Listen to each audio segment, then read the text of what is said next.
Hey guys, welcome to another episode of the Fins Faithful podcast on this Three Wide Wednesday, our brand new edition, our brand new show during the season where Jason, Sarni, and I go three wide. Who's the X, who's the Y, who's the Z, Jason, as we'll bring a special guest every Wednesday on at 7 p.m. Well, it's finally here. Dolphins season opener week one, game one, Dolphins Colts this Sunday, 1 p.m. at Indianapolis. Finally, we can break down some X's and O's, some game matchups on games that actually matter this week. So everybody pull up a seat. Make sure you guys drop those likes, hit that little bell, subscribe button, get active in the chat, and comment and share with your friends on the video because we're going to bring you the inside scoop with Colts beat writer from A to Z Sports, Destin Adams, joining us. Let me introduce my co-host, Jason Sarni. Sarni, we're week one here. How do you feel, man? It's finally football week, Colts Dolphins week.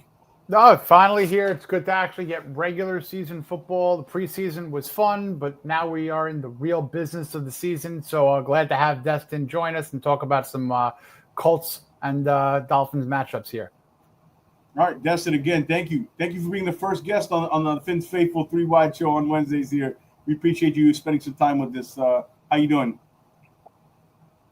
I'm doing good. Super thankful for you guys having me. Really excited for real football just as much as you guys. The NFL offseason is way too long from that week 18 to week 1, but we all made it. So congratulations.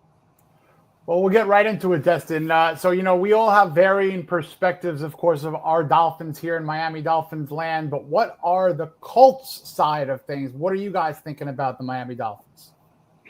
Yeah, I mean, these are two teams that both ended 8-9 last season, both ended outside the playoff picture.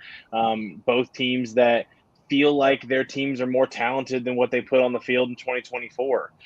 So this is the rebound era. It starts right now for both of these teams. I think there's a lot of doubt surrounding the NFL about both of these teams at different parts. So I think it's really interesting. It should be a really good game. I think it's two teams that have a lot to prove, and it all starts week 1.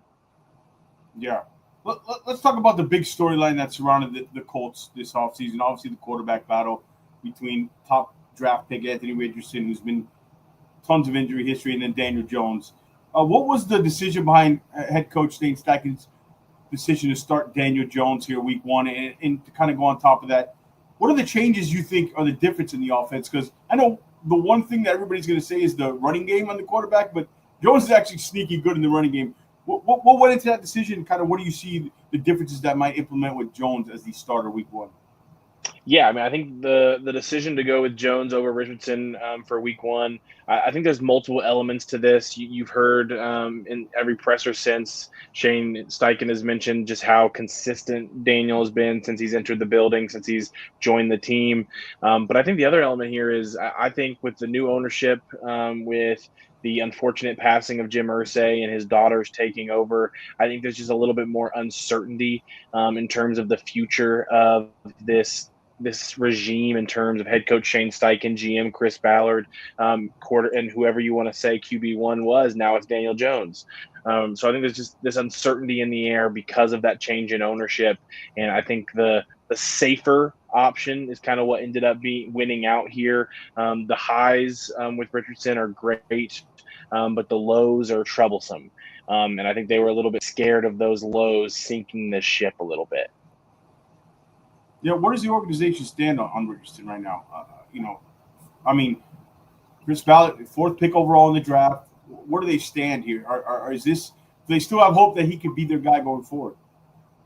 I mean, if you ask any of them, they're all saying that. They're all saying that they believe this kid still has a bright future. They all bring up how young he is, which, I mean, it's an accurate statement. There's multiple rookies that are going to take the field this year that are still younger, that are still older than Anthony Richardson.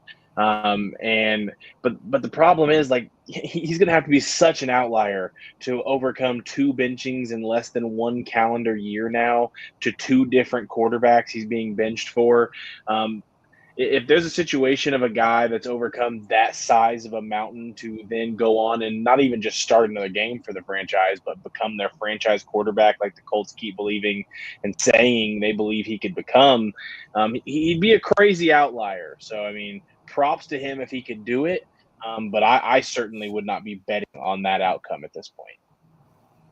Well, speaking of high draft picks, you got a good one in Penn State tight end Tyler Warren, first round pick for you guys. This guy can do it all. He had a tremendous year last year. What are your thoughts and expectations for him? Yeah, I mean, I think he's a guy that's impressed on and off the field from the moment he got drafted. I mean, this is a guy who's all ball all the time, and that's just exactly what head coach Shane Steichen likes to see, because that's exactly the type of personality that Steichen has. And I think we've seen it throughout training camp. I think we've seen it to the build up to this game. The Colts want Tyler Warren to be a focal point of this offense, even as a rookie.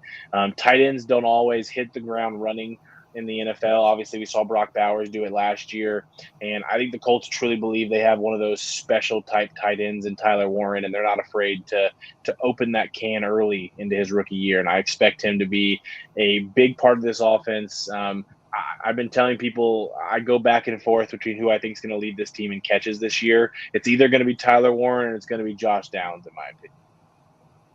Yeah, the Dolphins have had a lot of trouble in last half a decade or a decade with tight end. So it'll be an interesting week one matchup. And both teams have similarities in new look offensive lines. The Dolphins added 2 interior guys, rookie Jonas Avayanaya on the right. On the left side. On the right side, veteran James Daniels. Now the Colts, too, have a couple of new participants on that line, center Tanner Bortolini and Matt Concalvis on the guard slot on the right. What are your thoughts and the expectations there as a unit for them?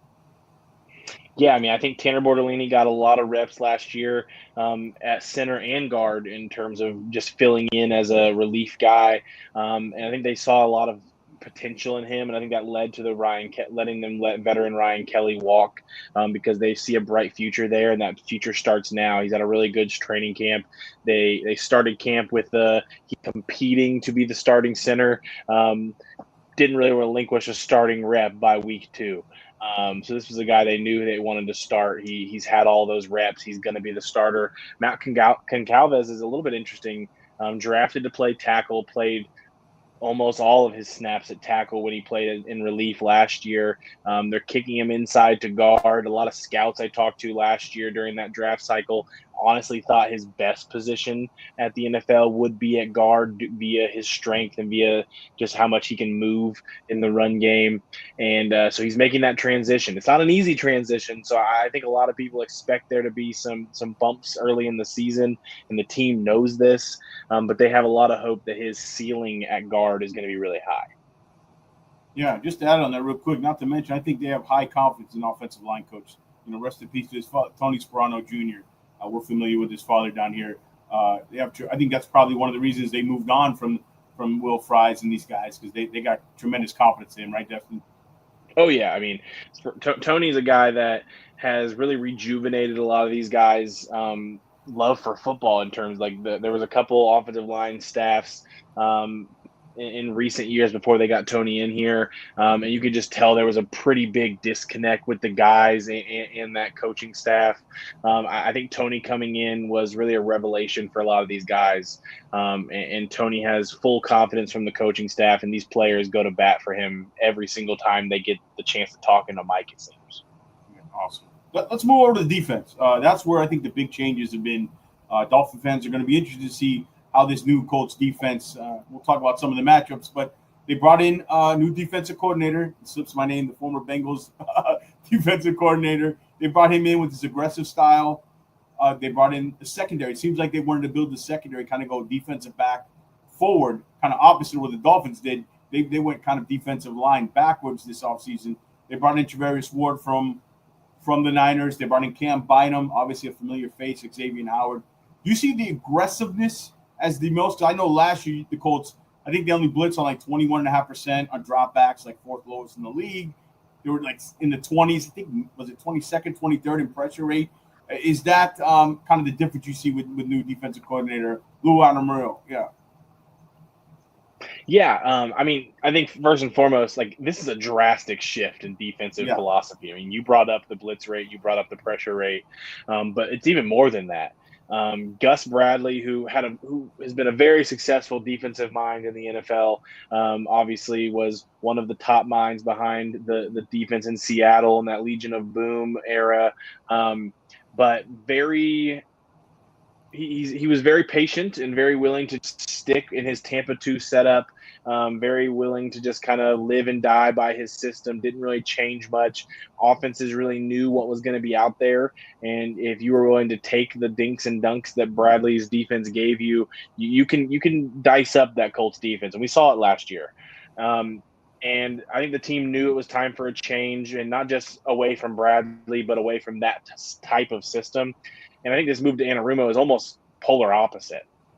Lou's a guy that hardly ever wants to show an offense the same thing twice. You're going to see diverse coverage systems on the back end. You're going to see diverse blitz setups in the front.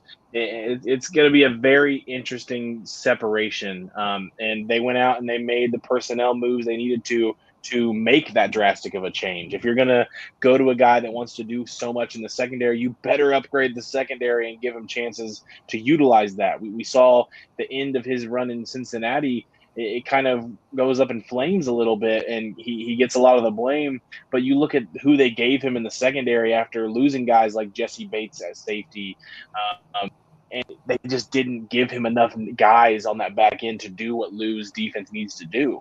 So the Colts weren't going to make that mistake. They went out and got veteran presence across the board. Travarius Ward's a guy they're really excited for.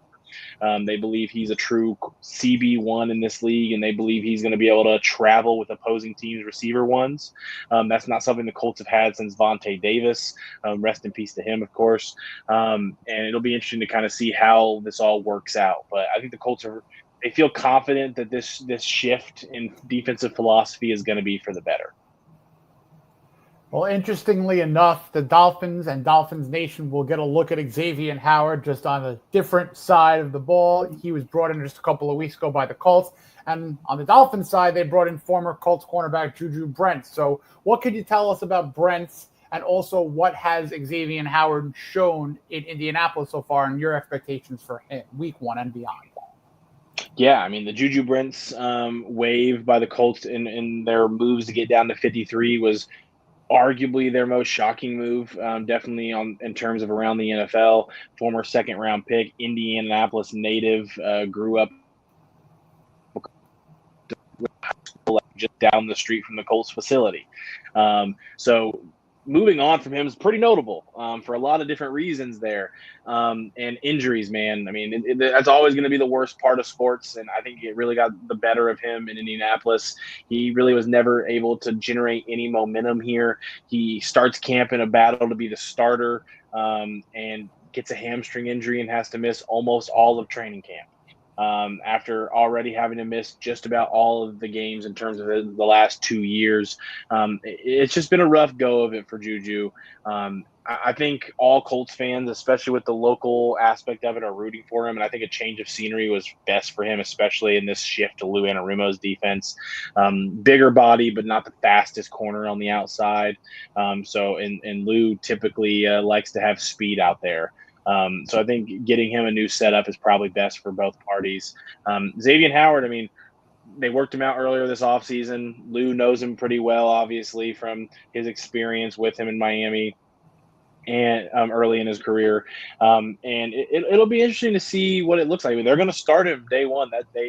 The depth chart released this week. He is the starter. Now, whether that is because they believe he's the second best starting outside corner, or if it has to do with Jalen Jones still recovering from a hamstring injury he's been dealing with in camp, we'll have to figure that out as the early part of the season goes on. But he's gotten the majority of the starting reps. They liked what they saw in the workout. They liked what they've seen on the field. They believe this year away was really good for him in terms of his physical ability, but also just his mental side of it in terms of football and just getting checked back into that realm of things. They believe he's going to be a really productive player here. And we'll see week 1 against a really talented Dolphins receivers. Yeah, I know Dolphin fans will be interested in their front seven, and obviously Dolphins are curious to see what our offensive line looks like. You guys are good inside, I think, with Buckner and Grover Stewart. Latu is a guy I was a big fan of coming out of the draft. I see him kind of as the X factor for you guys. And how's his development gone? And this is a key matchup. We have a young left tackle in Patrick Paul starting. Do you agree that he's kind of the X factor of how good this pass rush will be? We mentioned the pass rush win numbers. How's Latu's development? Yeah, I mean, I definitely think it's appropriate to call him the X factor. I mean, if he takes that step that the Colts believe he's going to take, I mean, this defensive line has a chance to be really special. And I think Latu is going to be that guy in the edge room with a few others that are going to rotate in on the other side, but I think Latu is going to be the consistent focal point in terms of the pass rush. Had a really good camp. He just looks like the game's kind of coming to him faster. You talk to any of the veterans in this Colts locker room, they'll kind of grin talking about what they've seen from Latu this year. I think the team's expecting a lot of stuff from Latu this year, and it's going to start week one. He's done a good job at generating pressure even as a rookie. It's just that finishing the sack element that he's got to get better at, and that's his goal this year. We're going to see it week one. In terms of the rest of the defensive line, guys like Kwity Paye, Samson Ebukam, JT Tumalahu will be kind of focal, shifting in, making a presence there on the outside for that second spot. Kwity Paye is listed as the starter, but I really expect there to kind of be a healthy rotation over there. And the Colts, whether it's accurate or not, and we'll see. Like I believe the Colts have an edge in terms of their defensive line against the Dolphins' offensive line in week one. So I think that's a matchup they're circling and believe they can make a difference here. So that's going to be a big one to watch. Speaking of matchups, Jason. Yeah, no, we got a couple of nice key matchups we could focus in on. The Dolphins have a Doak Walker Award winner in Ollie Gordon from a couple years ago, but so do you guys, and Jonathan Taylor, a two-time winner, I believe. What are your thoughts on Jonathan Taylor versus the Dolphins defense? Yeah, I mean, Shane Steichen said it this week, and I don't think he had to say it, but Jonathan Taylor is still going to be the engine that makes this Colts offense go. Jonathan Taylor last year ends with 1,400 yards in only 14 games played. And I feel like it doesn't get talked about enough just how dominant he was last year. He was third in the NFL last year in yards per game, only behind two running backs who had elite seasons in Derrick Henry and Saquon Barkley. When Taylor was on the field last year, it was a big part of the Colts offense, and that's going to be the case this year. And I think it also helps that in terms of this new offensive line, they've looked stronger in terms of run blocking early in preseason and training camp. So I think leaning on that while these guys get accustomed to their new roles is probably going to be the smart way to go about it. But I think the Colts have a lot of faith in Jonathan Taylor, and hopefully that gets started early in week one. Yeah, I agree. I think it's a key for the Dolphins how they control that running game, especially Dolphins got a couple of young defensive tackles, so that's going to be a fun matchup to watch. I want to switch it to the other side. The Dolphins running the ball. I think it's one of their keys, and I think where they can expose a little bit the Colts is I think they got to run on the perimeter with A-Chain. This might be a game A-Chain on the perimeter. I don't know if you would agree. I think they're stronger up the middle with we mentioned Buckner and Grover, and then Zaire, the linebacker, is a tackling machine. I think you agree. I think that's one of the ways the Dolphins kind of can expose maybe the Colts, maybe with the perimeter running game and the speed. Yeah, I mean, I think you're exactly correct. I think in the preseason even, and a lot of that's second team, third team, but I just think the rotation of young guys at linebacker for the Colts is going to be interesting to watch. Like that second starter from opposite of Zaire Franklin is going to be a rotation of guys as well. And I think if you kick it outside, that's where the Colts have struggled against the run over the last year and a half or so. New defense, and we'll see how they adjust to that. But running into the heart of that Colts defense and that interior doesn't typically go well for opposing teams. But I think the Dolphins have a lot of speed in that room, even behind A-Chain, that if they need to kick it outside, like it could definitely hurt the Colts defense. And the Colts have a lot of wide receivers. Oh, go ahead, George. No, you're good.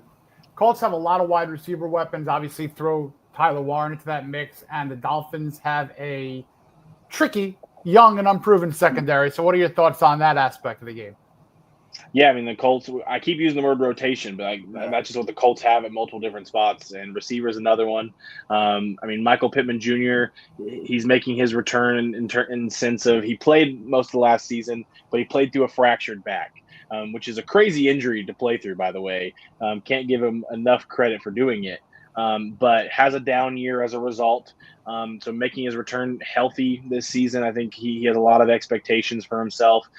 The Colts have a lot of high expectations for Josh Downs this year. And I think with Daniel Jones coming in and not being much of a deep ball guy, targeting guys like Downs, targeting guys like Tyler Warren are going to be keys. It'll be interesting to kind of see what the rotation of Alec Pierce and Adonai Mitchell looks like. Pierce led the team in receiving last year, but the deep ball was a big element of it. And he was one of the best deep threat receivers in the NFL last year. And if Daniel Jones is not going to take those shots as often, does a guy like Adonai Mitchell, who is a little bit more of a early in his route winner than Pierce is, like, does he start to carve into that snap count a little bit, especially with Alec Pierce on a contract year? So it'll be interesting to kind of see what the Colts do at receiver. Yeah, I think one of the keys for the Colts, for them is they got to, and for the Dolphins on the opposite end, is they got to limit. They can't let Daniel Jones hit those big plays. If they load up on the run, I think if they limit the Dolphins, limit the big plays. If it's Adonai Mitchell, Josh Jones, whatever, I think that's one of the keys. I agree with you. Let's talk about another key for me, and Destin, feel free to, if you have some other keys in the game, is the front seven. Is it going to get enough pressure on Tua, even though they get the ball out quick? When Tua's comfortable and sees a clean pocket, he can really pick this team apart, especially short and intermediate. Is that one of the keys for you? They have to get pressure on Tua, even though he gets the ball out quick, make it uncomfortable for him. Yeah, I mean, I think Tua is the exact style of quarterback that's given the Colts trouble in the last couple of years, and why this shift in defensive philosophy needed to happen. Tua is a guy that is more than willing to take what the defense gives you, and Gus Bradley gave you a lot in that short and intermediate route. And I think Tua would have been a quarterback. Obviously, last year we didn't get to see Tua in that Colts matchup, but I think looking at it this year, it's going to be interesting to kind of see what this new defense looks like for this style of quarterback that the Colts have struggled so much against. The hope is that the more diverse blitz packages and bringing a little bit more pressure is going to be able to impact a quarterback like this. And the Colts believe they have the talent up front to impact it. But I think that's going to be one of the keys to the game. If you don't get pressure on Tua and this offense is able to get in their rhythm and be able to use these weapons that they have on the outside, it'll cause trouble for the Colts for sure.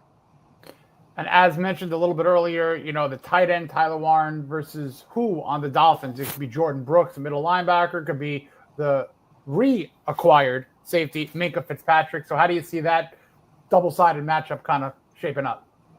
Yeah, I mean, Minka's made some big plays against the Colts in the past. Obviously, it was with the Steelers, not really earlier in his career with the Dolphins.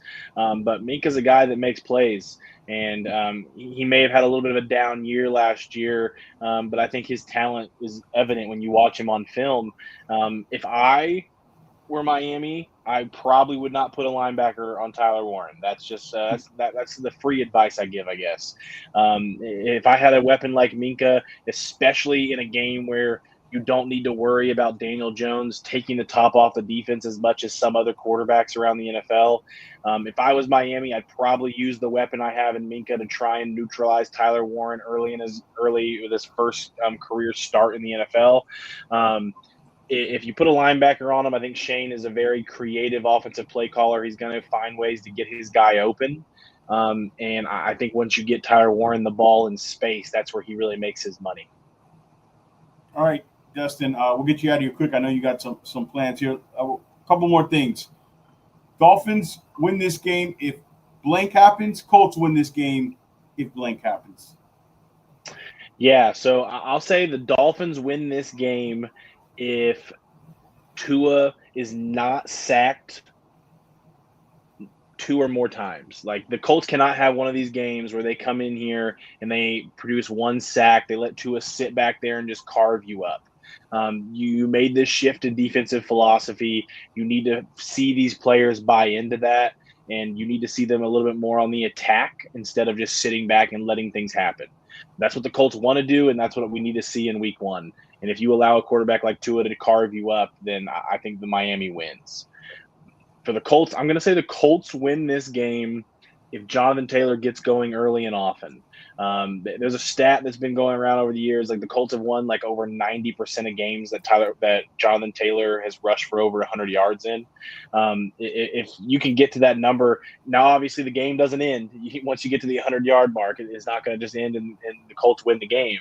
But I think getting that run game going is only going to make things easier for a guy who's having to come in and kind of be the new guy here in Daniel Jones. If you get a run game going, and Jones has enough wheels that he can keep the defense honest a little bit in this RPO game that the Colts are going to run. So it'll be interesting to kind of see what that element looks like without the risk of Richardson being just that next level rushing attack as a quarterback. But I think if Taylor gets to that 100-yard mark, I feel pretty confident in the rest of the Colts offensive pieces to win this game. Very interesting. The Dolphins have not allowed a 100-yard running back in quite some time, one of the longer, if not the longest streaks in the NFL, so we'll see what that happens. A couple more seconds, Destin. We know you got to jump. Let's get a score prediction for you, and we appreciate, of course, you joining us today. Score predictions are one of my least favorite questions ever, Jason, so I really appreciate it. That's why I had Jason ask it. Yeah, hey, no, I fully understand. You know what? We'll participate too, Destin. We'll give ours too. That's good. The Colts haven't won a Week 1 game since 2013. I think there's a lot riding on this game, and I think a lot of people could say it's just Week 1. I don't think that's the case for the Colts. I think they know they have to get started early, and I think that the new ownership is expecting wins, and I think there's a lot of pressure on this game, more so than maybe most Week 1 games for teams. I'm going to take the home team just because I think these teams are very close, and I think that home edge can kind of come into play here. I'll say 27-24 Colts, and a little bit more of a high game. And I think this might be a game where the team that has the ball last hits the field goal to win it. And I'll take Spencer Schrader on the Colts. I'll go 24-16 Dolphins quickly. Jason. 21-17. Going to stick to it. All right. We'll get you out of here, Destin. Thank you so much. When you have more time, we'll do this again sometime. Everybody, follow us through this weekend. We have you covered for the Miami Dolphins Week 1 all season. Thank you for joining us. Thanks for Jason, Destin, and myself. We are out, guys. Fins up. Thank you. Appreciate you, Destin.